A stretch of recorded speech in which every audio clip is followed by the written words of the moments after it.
खुलुमबाय लोगोफोर नोंथांमोनखौ फिन खेबसेबाव आंनि मोनसे गोदान भिडिअ बरायनानै लाहरबाय दिनैनि बे भिडिअ आं सानसेनि मोननैसो रादाबफोरनि आपडेटफोरखौ लानानै फैदों नोंथांमोना भिडिअखौ जोबजासिम नायलां लोगोसेनो भिडिअखौ लाइक खालाम शेयार खालाम लोगोसे नोंथाङा जुदि आंनि चेनेलखौ साबस्क्राइब खालामाखैब्ला अन्नानै चेनेलखौ साबस्क्राइब खालामनानै बेलनि आइकनाव थुना अलाव थुनानै हो फैदो दानिया भिडिअखौ जागायनोसै ना बोननो थांनानै सासे फरायसाया गावनि जिउखौ खोमानो गोनां जायो बे दुखुनांथावना जाथाया गुवाहाटी नोगोरमानि चन्द्रपुराव जादों बृहस्पतिबार खालि दैसायाव ना बोननो थांनानै चन्द्रपुरनि गोवर्धन ओनसोलनि सासे उन्दै फरायसाया जिउ गोमायो थैनाय उन्दै फरायसाखौ टेंसवात सांमा होननानै सिनायनाय जादों थैनाय फरायसाया चन्द्रपुरनि डन बस्क स्कुलाव फरायनाय थाखो 5 नि फरायसामोन मिथिनानै मोननाय बादिब्ला फरायसा टेंसवात सांमाया कलं दैसायाव ना बोननो थाखाय थांदोंमोन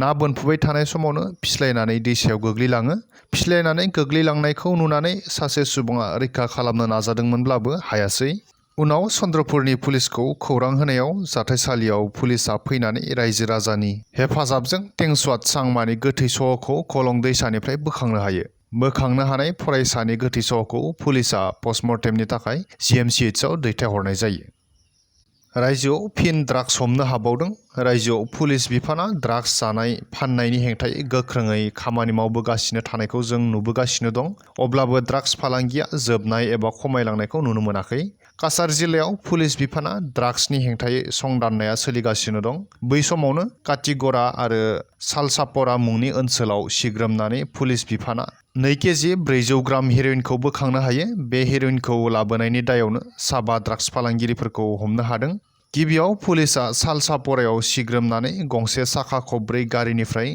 गं 50 साबोननि बाक्सुआव सोनानै लाबोनाय गासै 561 ग्राम हेर'इनखौ बोखांनो हायो लोगोसे हेर'इनखौ लाबोनायनि दायाव अफजल हुसैन आरो आख्तार हुसैन मुंनि सानै ड्राग्स फालांगिरिफोरखौ पुलिस बिफाना हमो गुबुन फारसे कलाइननि दिगारखालाव मोनसे सिग्रोमनायाव गंसे ट्राक गारिनिफ्राय मोन 150 साबोननि बाक्सुआव सोनानै लाबोनाय 1 केजि 881 ग्राम हेर'इनखौ बोखांनो हायो पुलिसा बे हेर'इनखौ लाबोनायनि दायाव मणिपुरनि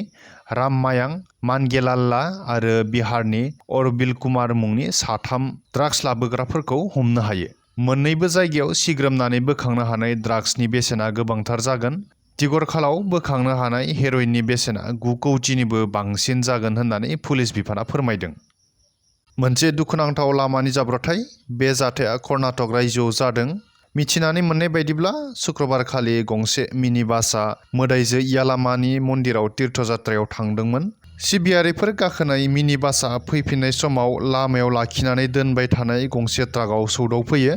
जाउनाव सा 13 सिबियारिफोरा जिउ गोमायो आरो 2 सिबियारिफोरा गोब्राबै जोखोम जायो जोखोम जानांनाय सिबियारिफोरखौ फाहामथायनि थाखाय जायगानिनो देहा फाहामसालियाव थिसनदोंमोनब्लाबो मोजांसिन फाहामथायनि थाखाय गुबुन मोनसे देहा फाहामसालियाव दैथायहरो बे जाब्रबथाया तीर्थयात्रा खालामनानै फैफिननाय मिनि बासनि ड्राइभारा थेन्थावफ्लांनायनि थाखायनो जादों होननानै मिथिनानै मोननाय जादों बे दुखुनांथाव गिख्रंथाव जाब्रबथाया कर्नाटक रायजोनि हाबेरि जिल्लानि बियादागि तालुक ओनसोलाव शुक्रबारखालि जायो UGC-NET आनजादनि सानखौ NTA फोसावफिनबाय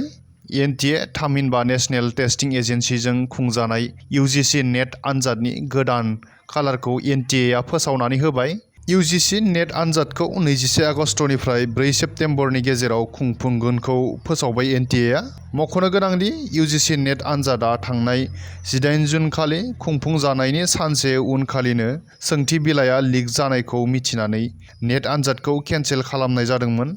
मख'नो नांगोनदि NTA जोंनो खुंजानाय 2024 मायथाइनि नीट आनजादावबो गेनाखान्थि जानायखौ लानानै हादरनि लकसभा आरो राज्य सभायावबो बेरेखा हान्जानि दैदेनगिरि बिथांमोना सोंथि खालामनाय आरो दावराव दावसि जानायखौबो नुनो मोननाय जादों फ्रेन्ड्स दिनैनि बे रादाबनि आपडेटखौ बेखिनियावनो फोजोबथ'बाय गोजोन्थों